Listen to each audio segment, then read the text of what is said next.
చాలా సుగుటూరు గంగమ్మ జాతర అంటే చాలా ఫేమస్ జాతర అండి. భక్తులు ఇలా కొబ్బరికాయలు ఇలా దీపం పెట్టుకొని ఇలా మొక్కులు తీర్చుకోవడానికి వస్తారండి.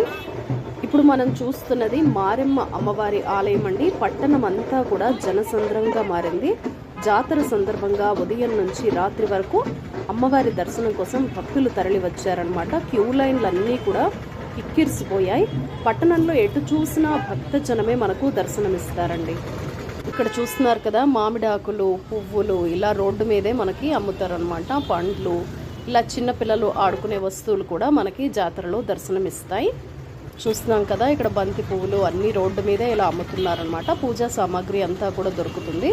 ఇక పూలమాలలని, అమ్మవారికి సమర్పించే నిమ్మకాయల దండలు అన్నీ దొరుకుతాయి. ఇది మెయిన్ రోడ్ అనమాట. ఇలా చూసారా, కిక్కిరిసిపోయింది. వెహికల్స్ వెళ్ళటానికి కూడా చాలా ఇబ్బందికరంగా ఉందన్నమాట. బట్ భారీ బందోబస్తు అని చెప్పాలండి.